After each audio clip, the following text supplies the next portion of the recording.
오늘은 지난 영상에 이어 축구 선수들의 골 때리는 별명에 관한 두 번째 이야기를 이어가 볼까 합니다. 자, 꼬리에 꼬리를 무는 축구 이야기. 그럼 다들 준비됐나? 가자! 주의! 해당 영상에는 주제 특성상 비속어와 은어, 다소 불편하거나 저급한 단어가 나올 수 있으니 참고 부탁드립니다. 가장 먼저 편돌이라 불리는 선수를 아시나요? 이 별명의 주인은 리버풀의 로버트슨인데 과거 10대 후반 셀틱 유스에서 방출된 이후 아마추어 팀에서 뛰며 생계 유지를 위해 알바를 병행했던 과거 시절 때문에 편돌이라 부르는데요. 진짜 우리가 아는 요런 편의점은 아니고 영국의 마트 체인점에서 상품 진열 및 계산 업무를 담당했었고, 이 내용이 국내에 수입되면서 로컬라이징된 팬들은 편돌이라 불렀죠. 그리고 18살의 로버트슨은 그 당시 트위터에 이 너희의 돈도 없고 인생 쓰레기 같네. 샵 일자리가 필요해 라고 쓴 게 파묘되면서 특히나 알바하던 이 시절이 팬들에게 강한 임팩트로 남게 됐죠. 그리고 로버트슨과 함께 리버풀 황금기의 주역 살라는 모래두시라 불리는데, 이 별명의 유래는 2022년쯤 살라의 폼이 곤두박질쳐 바닥을 넘어 지하까지 뚫고 내리쳐박자 일부 리버풀 팬들이 땅을 파고 사는 포켓몬 모래두지를 갖다 붙여 부르기 시작하면서 붙은 별명인데요. 왜 하필 모래두지인가 하고 찾아봤더니 딱히 큰 이유는 없고, 살라 하면 이집트, 이집트 하면 사막, 사막 하면 모래, 모래에서 땅 파는 놈 모래두시 라서 붙은 별명이라고 하죠. 처음에는 민심이 그닥이었지만 시간이 흐르면서 자연스럽게 살라의 폼이 받거나 좋지 않은 상황에 사용하는 대표적인 부정적 별칭으로 자리잡게 됐습니다. 이어서 흔히 맥중사라 불리는 맥토미니. 어감 자체부터가 일단 찰진 맥중사는 맨유 시절 항상 짧게 친 깔끔한 머리와 확신의 미군상, 또 다부진 체격으로 흔히들 떠올리는 미군 중사의 이미지와 찰떡이었고, 거기다 유스 출신답게 훌륭한 충성심과 규율을 중시하는 올드스쿨적인 마인드로 유스들의 기강잡이에 앞장서는 모습을 보이면서 맥중사로 불리게 됐는데요. 오죽하면 2019년 인터뷰에서 우리 맨유에는 지켜야 할 규칙이 있고 당연히 번쩍이는 보석이나 명품으로 치장한 뉴스들은 있을 수가 없습니다. 혹시나 제가 그런 선수를 본다면 따끔하게 한 소리 할 겁니다 라고 밝혔는데, 이때 나이가 고작 23살밖에 되지 않았을 때였죠. 그리고 22년 뉴스에서 가돌라온 18살짜리 꼬맹이 가르나초가 비닐을 쓰고 훈련장에 나오자 냅다 벗겨 발로 뻥 까버리는 장면이 공개되면서 또다시 웃음을 자아내게 만들었는데요. 사실 그냥 친해서 장난친 거일 수도 있지만 유럽 올드스쿨 기질이 있는 선수들은 어지간히 추워도 모자나 장갑 끼는 걸 약해 보인다 생각하는 이야기가 심심치 않게 보이는 터라 합리적 의심으로다가 팬들은 역시 기강잡이는 맥중사 라고 외치게 만들었죠. 그리고 기강 잡힌 가르나초는 바로 다음날 경기에서 데뷔골을 떠! 요런 맥중사는 현재 나폴리 이적 후 리베급의 미친 활약을 보이면서 맥상사, 맥왕사 등으로 불리고 있습니다. 그리고 또 다른 맨유 성골 뉴스 출신의 레시포드는 급식포드라 불리는데, 처음에는 그냥 일찍 프로에 데뷔해 학업과 축구를 병행하면서 국내 팬들은 급식이나 먹을 나이라며 그렇게 부르기 시작했는데요. 그러다 몇 년이 지나고 급식은커녕 학식 먹을 나이가 지났음에도 그냥 별칭으로 굳어져 계속 급식포드라 부르자 일각에서는 의문을 제기하기도 했는데, 이 의문에 마치 응답이라도 하던 레시포드는 코로나 시기 때 결식아동 문제에 대해 캠페인을 하기 시작하더니, 나아가 정부와 맞닿을까 저소득층 아이들의 무상급식 지원을 이끌어내면서 니값을 제대로 했고, 그로 인해 대형 제국 훈장까지 받게 됐죠. 그리고 요걸 본 해축 팬들은 역시 급식포드!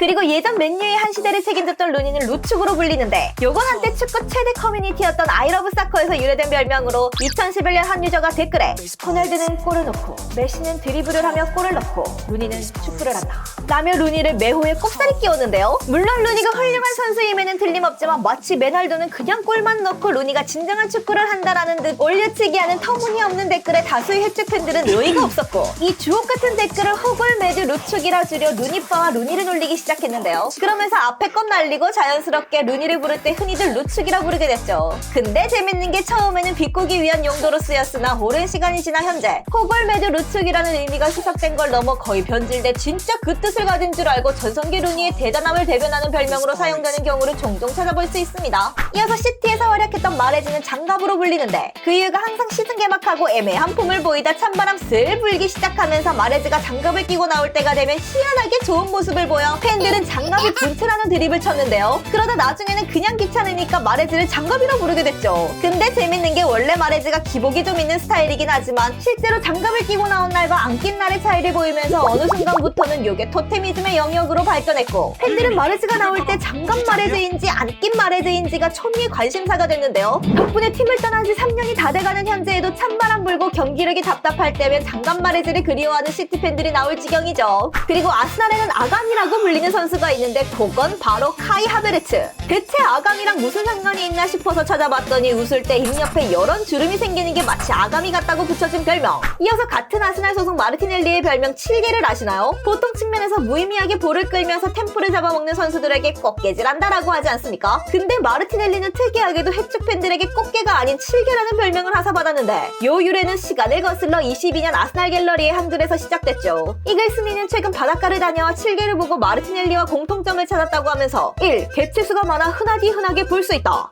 흔한 재능은 있다 불리는 유망주 윙어. 2. 활동량이 많아서 역걸음으로 갯벌을 누벼다닌다. 측면에서 활동량 도르, 수비가담 도르, 헌신 도르, 꽃게질. 3. 집게가 작아 공격이 위력적이지는 않음. 결정력이 창이라 마무리가 위력적이지는 않다. 그리고 결정적으로 4. 화가 나면 부글부글 거품을 내며 지랄 발광한다. 라며 기대보다 아쉬운 모습을 보이는 마르티넬리를 돌려서 맛있게 깎고 이게 많은 문화들의 심금을 울리면서 해축 문학의 한 페이지에 등재됐죠. 자, 이어서 런던에는 다른 동물도 있는데 그건 바로 토트넘의 히샬리송. 히샬리송은 흔히들 비둘기라 부르는데 요건 히샬리송이 브라질에서 예전 유행하던 한 춤을 따라하는 영상을 찍어 올렸고 저 특유의 킹받는 표정 때문에 전 세계적으로 컬트적인 인기를 끌면서 자연스레 히샬리송의 시그니처로 자리 잡았는데요. 그렇게 히샬리송은 국내외를 막론하고 비둘기라는 별명으로 불리게 됐습니다. 그리고 킬리안 음바페는 파리시자 음단장이라 불렸는데 그냥 팀 내 핵심 선수라 영향력이 커서 그렇게 부르는 줄 아는 팬들이 많은데요. 근데 이 별명의 유래는 사실 22년 파리와의 재계약 당시 탄생하게 된 별명인데 그 당시 레알 이적이 기정사실화되던 상황에 극적으로 파리와 재계약을 맺은 음바페. 근데 공개된 언론 찌라시에 의하면 파리는 음바페를 잡기 위해 천문학적인 주급은 물론이고 선수 영입, 감독 경질 및 선임 등에 관여할 수 있는 권한을 부여했다는 루머가 돌면서 팬들은 이 정도면 선수가 아니라 사실상 단장 아님?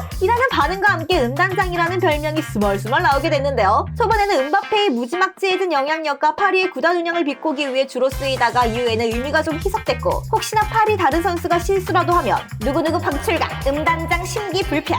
이강인 파리 이적 후에는 음단장, 이강인 향해 플러스 1따봉, 파리 생활 피나 등 드림용 소재로 쓰이게 됐죠. 이어서 비슷한 케이스로 해리 케인의 별명 캐석대를 아시나요? 이 별명은 손흥민의 토트넘 생활 초반에 주로 쓰였던 별명인데 당시 케인은 자타공인 팀 내 에이스였고 당연히 전술 또한 케인 중심으로 돌아갔죠. 솔직히 에이스를 위주로 전술 짜고 다른 선수들이 희생적인 역할을 맡는 건 너무나도 흔한 일이지만 당시에는 손흥민이 자리를 잡아야 했던 터라 국내에서는 더욱 토트넘에 관심이 초집중됐고 특히 무리한 상황에서의 슈팅 난사와 낮은 성공률임에도 이악 물고 프리킥을 전담하는 등 케인의 상당한 팀 내 입지 때문에 국내 팬들은 마치 이건 우리들의 일그러진 영웅의 엄석대와 같다며 캐석대라 부르기 시작했는데요. 가장 유명한 케이스로 딸을 언급하며 에릭슨의 득점을 강탈했던 사건 등이 있죠. 당시 커뮤니티의 글들을 살펴보면 캐석대의 슈팅 계엄령을 시작으로 탐욕, 선거 유세 등등 부정적인 글들이 지배적이었는데요. 그러다 점차 손흥민이 케인과 환상적인 케미를 보이기 시작하면서 캐석대라는 별명은 거의 사장되게 됩니다. 또 1819 토트넘 챔스 결승의 주역 루카스 모우라는 키위라고 불리는데요. 그 이유를 설명해주는 한짤 요약.